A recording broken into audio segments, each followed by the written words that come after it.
one of the worst days in 20 years in gold. When you want to pull up the gold chart, GLD, our Do I have technical. to? Do I have to? Yeah. What's that tell you, Mr. Chartmaster? People want to get out yesterday, no, I mean, it's just, it is what it is. You can't argue with it. We're closing this gap back here in January, and it's so funny because the conventional thought is, oh well, war's going on and people are fleeing to precious metals. Well, they did that over from August until January, and now the trade is taking our water. Just no other way to say it. Yeah, I mean, my view is, as we talked about in January, is that I think we saw the high when we saw that blow off in silver, we saw a blow off in gold, and then we got a little retest, like bullish action. Now it clearly failed on the retest, and I think we look around the markets right now, and interest rates rising all over the place, especially on the front of the curve, as basically the market comes to grips with the fact that Jay Powell's not leaving. And because this guy from North Carolina, Phyllis, is going to hold up the Warsh nomination, and I think the market just violently repriced that. And if he stays in, and he's clearly not a huge Trump fan, they keep rates here, and it's going to be easy cover because the CPI is going to rise. And I think gold is something that doesn't do well in a very tight deleveraging environment, even though, because if you think about 2008, right, gold did well into it, but then there was a deleveraging moment, and then it resumed doing well after that as well. And it just, when you see that chart, it's kind of hard. I mean, what moving average line is that red one? I mean, this is the weekly or the monthly? Yeah. So actually, let's put the monthly back up. Let's put that monthly is. Yeah, well, the month, yeah, this and that's why I look at all the time frames. It's really hard to see, but it's still above the 200. It's going down below the 50. The 50, I think we're going to learn a lot in the next couple of days because, obviously the monthly volume has been really impressive until March. And I'm a little bit intrigued here on the daily that gold is trading at the high of the day. Now that's a little solace for longs, but we'll see how we end the day and the week.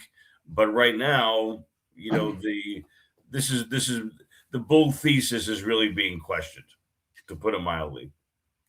I think that's right. And, I think gold is something that got very, very popular. And I think anybody who's listening to the show, I've been an adamant gold bull for many years. And so I think that right now you have a crowded trade, and the it was just a blow off top. Speculative stuff, it's going to keep going. Well, now you're kind of questioning that, right? You got the move back higher, and now we're kind of coming back in. So let's go S&P next. Well, just one quick point. I mean, and this is why I sell half when I have doubles, and I'm still making money in silver, and I sold a little more than half at near the peak, not exactly the peak, just because I saw 100% gain in my account. And I said, sell half. And I didn't think about it. I didn't call an accountant. I didn't call an analyst. I just sold it. Now, obviously, I wish I had sold it all. And I'm reassessing what to do. But taking half off the table makes it psychologically easier to deal with this because it's all profit that I'm contending with now. So I recommend, if you don't have a sell discipline, I recommend getting one. Indeed. I mean, you can actually pull up silver real quick too. Put up the SLV. Let's see that, just since we're talking about precious metals. It looks similar but worse. It looks more exaggerated and worse now. The only thing I can say for it is that we're holding at this 60 level, and 50, was the 40-year breakout point, 46-year breakout point. And and oh, by the way, that's kind of where the 200 is, give or take.